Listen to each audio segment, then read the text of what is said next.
नमस्कार. आवाज माझा वृत्तवाहिनीत आपल्या सगळ्यांचं स्वागत. वेळेच्या काही ठळक घडामोडींकडे. ठाणे शहर जिल्हाध्यक्षांची लोकसभा संपर्क प्रमुखपदी नियुक्ती. कोपरी येथील चैत्र नवरात्र उत्सवात अवतरली अवघी भंडारी.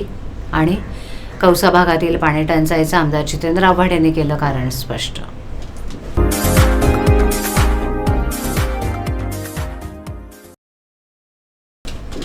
विधानसभा निवडणुकीनंतर कुठल्याही पदाची अभिलाषा न बाळगता बिनशर्त आपल्या शेकडो कार्यकर्त्यांसह शिवसेनेचा धनुष्यबाण हाती घेतलेले काँग्रेसचे माजी ठाणे शहर जिल्हाध्यक्ष मनोज शिंदे यांची शिवसेनेचे मुख्य नेते तथा राज्याचे उपमुख्यमंत्री एकनाथ शिंदे यांनी शिवसेनेच्या ठाणे लोकसभा संपर्क प्रमुखपदी नियुक्ती केली आहे.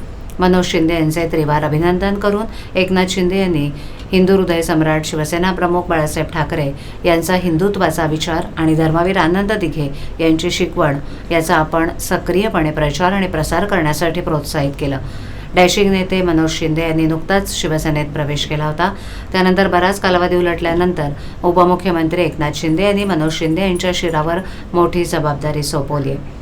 हिंदू हृदय सम्राट शिवसेना प्रमुख बाळासाहेब ठाकरे यांच्या आशीर्वादानं आणि शिवसेना मुख्य नेते उपमुख्यमंत्री एकनाथ शिंदे यांच्या आदेशानुसार शिवसेना पक्षाच्या ठाणे लोकसभा संपर्क प्रमुखपदी नियुक्ती केली आहे. पक्षानं सोपवलेल्या या नवीन जबाबदारीचं निष्ठेनं योग्य तऱ्हेनं पालन करण्याचा निर्धार मनोज शिंदे यांनी व्यक्त केला आहे. हिंदू हृदय सम्राट शिवसेना प्रमुख बाळासाहेब ठाकरे यांचा हिंदुत्वाचा विचार आणि धर्मवीर आनंद दिघे यांची शिकवण याची सक्रियपणे प्रचार आणि प्रसार करणार असून शिवसेना पक्षवाढीसाठी सर्वांना सोबत घेऊन कार्य करणार असल्याचा विश्वास मनोज शिंदे यांनी व्यक्त केला आहे. शिवसेना सचिव संजय मोरे यांनी प्रत्येक महिन्यात किमान 2 संपर्क दौरे करण्याच्या सूचना दिल्या असून या संपर्क दौऱ्याचा दरमहा अहवाल शिवसेनेच्या बाळासाहेब भवन इथे देण्यात यावा अशी सूचनाही संजय मोरे यांनी मनोज शिंदे यांना केली आहे. नवसाला पावणारी देवी अशी ख्याती पसरलेल्या ठाणे पूर्वेकडील कोपरी येथील चैत्र नवरात्र उत्सवात शुक्रवारी अवघी भंडारी अवतरली होती.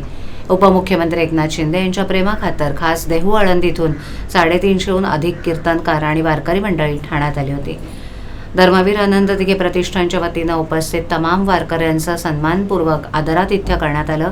तर वारकऱ्यांनीही आनंदाच्या या सोहळ्यात सहभागी होण्याचा सन्मान दिल्याबद्दल आभार व्यक्त केले. ठाणे पूर्वेतील कोपरीच्या संत तुकाराम महाराज मैदानात राज्याचे लाडके उपमुख्यमंत्री एकनाथ शिंदे यांच्या पुढाकारानं धर्मवीर आनंद दिघे प्रतिष्ठान आयोजित श्री अंबे मातेचा चैत्र नवरात्रोत्सव 7 एप्रिलपर्यंत सुरू आहे. दररोज या चैत्र नवरात्रोत्सवाला मान्यवर भेटी देत असतात. शुक्रवारी परिवहन मंत्री प्रताप सरनाईक, शिवसेनेचे राम रेपाळे, हनुमंत जगदाळे, माजी महापौर मीनाक्षी शिंदे, एकनाथ भोईर, देवगडच्या नगराध्यक्षा स्वाती प्रभू, ठाणे लोकसभा संपर्क प्रमुख मनोज शिंदे, आळंद येथील ज्येष्ठ कीर्तनकार पांडुरंग घुले महाराज, किशोर महाराज, अक्षय महाराज, संदीप महाराज, मनमोहन महाराज, महानुभावाचे आचार्य राणा महाराज, आर्ट ऑफ लिव्हिंगचे प्रभंजन महातोले, वैदिक परंपरेचे सदाशिव गुरुजी बाळासाहेब महाराज इत्यादींनी भेट देऊन देवीचं दर्शन घेतलं. यावेळेला श्री अंबे मातेच्या चरणी लीन होण्यासाठी खास देहू आळंदीहून आलेले तब्बल 350हून अधिक कीर्तनकार वारकरी शुक्रवारी उत्सवात सहभागी झाले होते. जणू काही कोपरीत अवघी भंडारी अवतरल्याचं दिसत होतं. याप्रसंगी लाडके माजी मुख्यमंत्री तथा विद्यमान उपमुख्यमंत्री एकनाथ शिंदे यांनी वारकरी संप्रदायाच्या साठी दिलेल्या सहकार्याचा तसंच अभूतपूर्व योगदानाचा आवर्जून उल्लेख करून उपस्थित समस्त वारकऱ्यांनी कृतकृत्य झाल्याच्या भावना व्यक्त केल्या.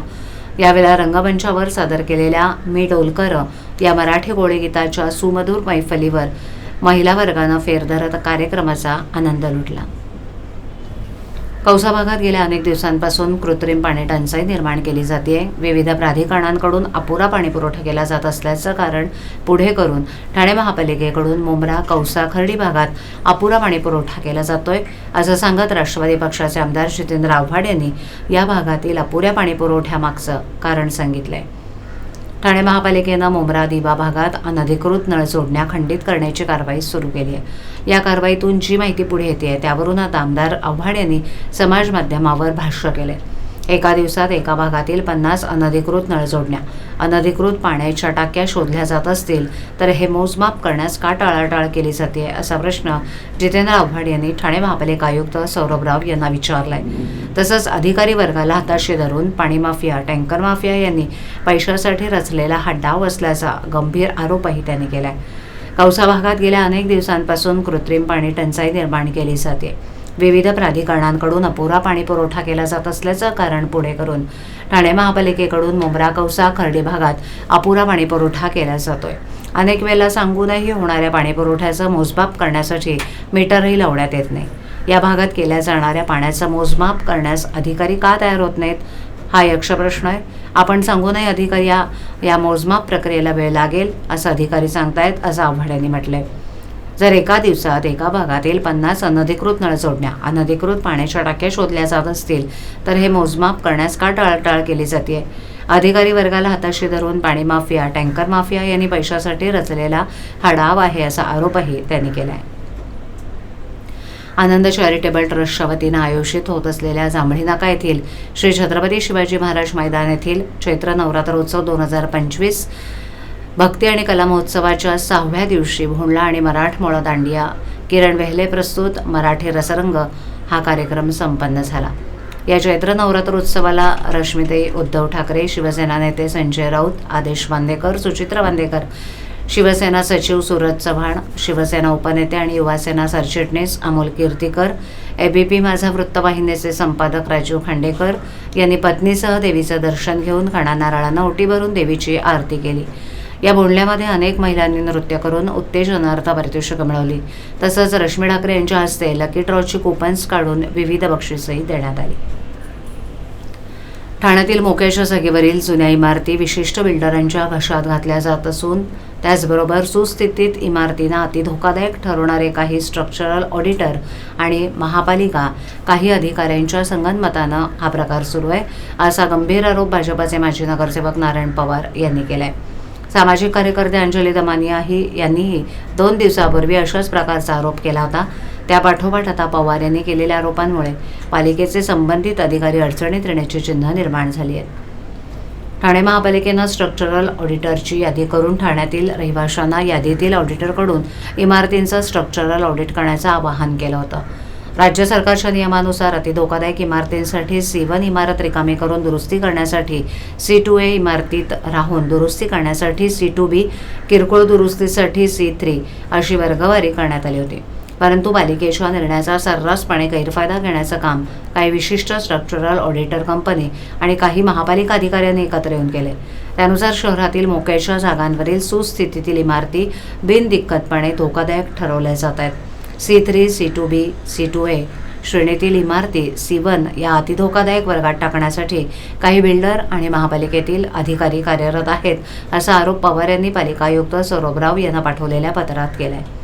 धोकादायक इमारतींबाबतचा प्रस्ताव पालिकेच्या अतिक्रमण विभागाकडून सार्वजनिक बांधकाम विभागाकडे पाठवला जातो, तर सार्वजनिक बांधकाम विभागातील इंजिनियरकडून प्रत्यक्ष इमारतीची पाहणी न करताच त्या C1 या अतिधोकादायक वर्गातील टाकल्या जात असल्यात. त्यानंतर वाढीव FSIचा फायदा घेऊन स्थानिक रहिवासी आणि दुकानदारांवर दबाव निर्माण करून इमारती रिकाम्या करून बिल्डरांच्या स्वाधीन केल्या जात आहेत. शहरात बिल्डरांची सुपारी घेऊन काही स्ट्रक्चरल ऑडिटरच्या टोळ्या निर्माण झाल्या आहेत, असा आरोपही पवार यांनी केलाय. मद्यप्राशन करत असाल तर सावधान. राज्य उत्पादन शुल्क विभागानं शुक्रवारी रात्री टाकलेल्या छाप्यात बनावट मद्याचा साठा जप्त करत बनावट मद्याची विक्री करणाऱ्या 5 जणांच्या मुसक्या आवळल्या असून एक आरोपी फरार आहे, तर पुढील तपास पोलीस करत आहेत. भिवंडीतील कोणगाव या ठिकाणी बनावट मद्य बनवण्यात येत असल्याची माहिती राज्य उत्पादन शुल्काला मिळाली. छापा टाकून बनावट मद्य बनवणाऱ्या यंत्रासह आरोपींना ताब्यात घेतलंय. ताब्यात घेतलेल्यांना मुद्देमालांसह 2 टेम्पो मद्यासाठा, विविध विदेशी कंपन्यांच्या रिकाम्या बाटल्या जप्त करत 61 लाख रुपयांचा मुद्देमाल जप्त केलाय. बाजारात विदेशी बनावट मद्यसाठा विक्रीसाठी सर्रास येत असतो, मात्र ते मद्य शरीरासाठी हानिकारक असल्याचं राज्य उत्पादन शुल्क अधीक्षक प्रवीण तांबे यांनी सांगितलं.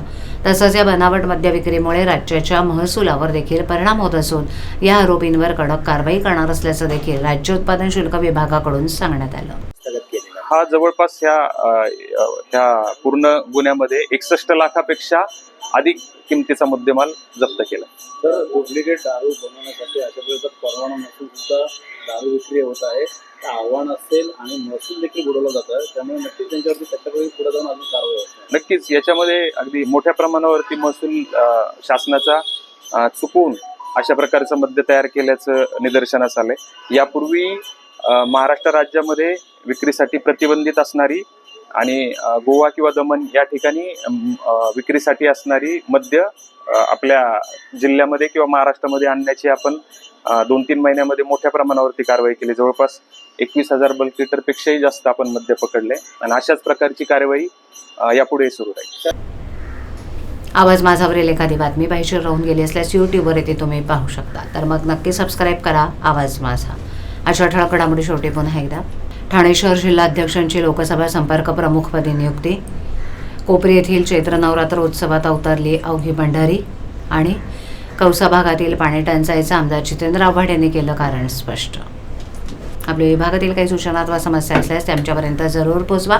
आम्ही तुमचा आवाज नागरिकांपर्यंत नक्की पोहोचवू. आम्हाला संपर्क करण्यासाठी आमचा पत्ता आवाज माझा 103 साईलेक आदर्श नगर गोलपाट रोड ठाणे पश्चिम. आमचा दूरध्वनी क्रमांक 7666621341. आमचा ईमेल ID awazmaza.tvnews@gmail.com. तर पुन्हा भेटू याच वेळी याच ठिकाणी काही नवीन घडामोडींसह आवाज माझा वृत्तवाहिनी. तोपर्यंत नमस्कार.